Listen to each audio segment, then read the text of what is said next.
Bismillahirrahmanirrahim. Assalamualaikum warahmatullahi wabarakatuh. Perkenalkan, saya Eko Rahmanto, penyuluh agama Islam KUA Kecamatan Manyaran, Kabupaten Wonogiri.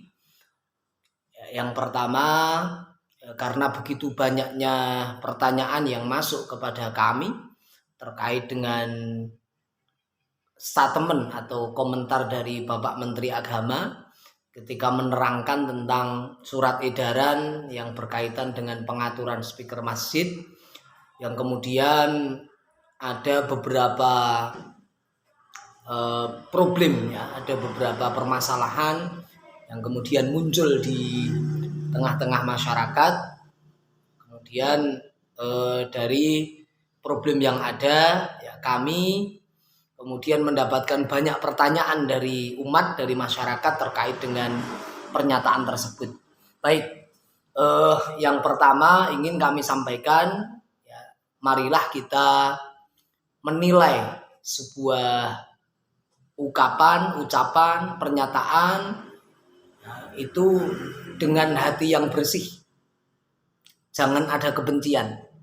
Karena ketika seseorang menanggapi sesuatu sudah dengan adanya rasa kebencian, maka apapun yang diungkapkan, apapun yang diucapkan oleh seseorang yang dibenci, itu pasti akan kita anggap jelek dan justru kita akan mencari kejelekan itu. Bagaimana kita mendapatkan kejelekan dari orang lain? Kemudian karena kebencian kita, kemudian itu kita jadikan sebagai sarana untuk memfitnah, untuk menghujat, untuk menjelek-jelekan dan lain sebagainya. Nah, terkait dengan pernyataan Pak Menteri Agama yang konon katanya, ya, menyandingkan, ya, antara suara azan dengan lolongan anjing begitu, itu sungguh itu sesuatu hal yang tidak benar. Karena ketika kita dengarkan baik-baik, ya, dari pernyataan beliau mulai dari awal sampai akhir, tanpa pemotongan video terutama. Jadi permasalahannya adalah di permasalahan pemotongan video. Kalau kita dengarkan dari awal sampai akhir apa yang diungkapkan oleh Pak Menteri Agama, yaitu Gus Yakut, yang pertama beliau menegaskan, ya, bahwa surat edaran yang mengatur tentang penggunaan speaker masjid, ya, sekali lagi beliau menegaskan surat edaran itu adalah pengaturan, bukan pelarangan, ya. Beliau menegaskan pengaturan, bukan pelarangan. Artinya memang dalam persoalan, ya, suara yang itu didengarkan oleh banyak orang agar itu menimbulkan maslahat yang banyak, enak didengarkan, maka memang perlu diatur. Dan kami sebagai penyuluh itu sangat setuju dengan itu. Ya, jadi memang harus diatur dalam arti bagaimana supaya suara yang muncul, ya, suara yang didengarkan oleh masyarakat itu benar-benar mampu menyentuh hati, mampu menggerakkan jiwa. Ketika orang itu sudah merasa tertarik dengan suara itu, maka hatinya akan tergugah, hatinya akan tergerak. Maka pengaturan suara itu menjadi penting, ya. Pengaturan suara itu menjadi penting. Kemudian selanjutnya beliau memberikan tamsil, ya, memberikan perumpamaan. Ingat, ya, kita harus bisa membedakan antara apa itu tamsil, pemisalan, apa itu tasbih, penyerupaan. Ya, jadi dalam sebuah bahasa itu ada tasbih, penyerupaan, ada tamsil, pemisalan. Yang pertama, ya, beliau sekali lagi menegaskan tidak ada pelarangan di dalam penggunaan speaker masjid.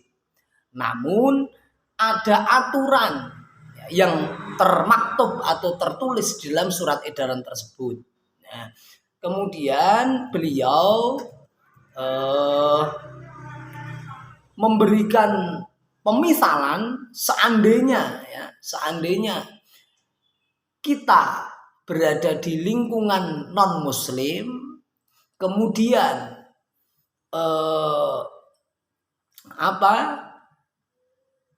ada tempat ibadah dari saudara non muslim yang membunyikan speakernya bersama-sama. Nah, itu kira-kira kita sebagai seorang muslim yang mendengarkan itu, kemudian suaranya sangat keras, itu kira-kira terganggu atau tidak. Itu tamsil yang pertama. Baru kemudian beliau memberikan tamsil. Ya, ini tidak menghubungkan antara suara azan, tetapi memberikan tamsil bagaimana ketika kita sebagai seorang muslim yang tinggal di sebuah komunitas yang di situ tetangga kita itu memelihara hewan yang ditamsilkan oleh Pak Menteri Agama dengan yaitu hewan anjing. Kalau itu menggonggong bersama-sama, bagaimana kita? Apakah kita tidak merasa terganggu? Nah, intinya beliau hanya memberikan tamsil. Sekali lagi, beliau hanya memberikan tamsil, hanya memberikan pemisalan, bukan menyamakan. Sekali lagi, beliau hanya memberikan tamsil, bukan menyamakan.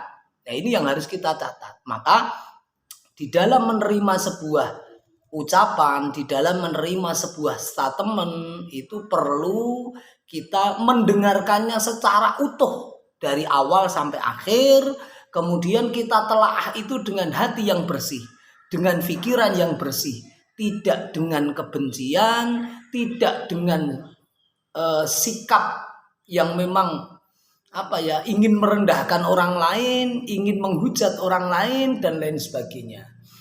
Apalagi ketika yang kita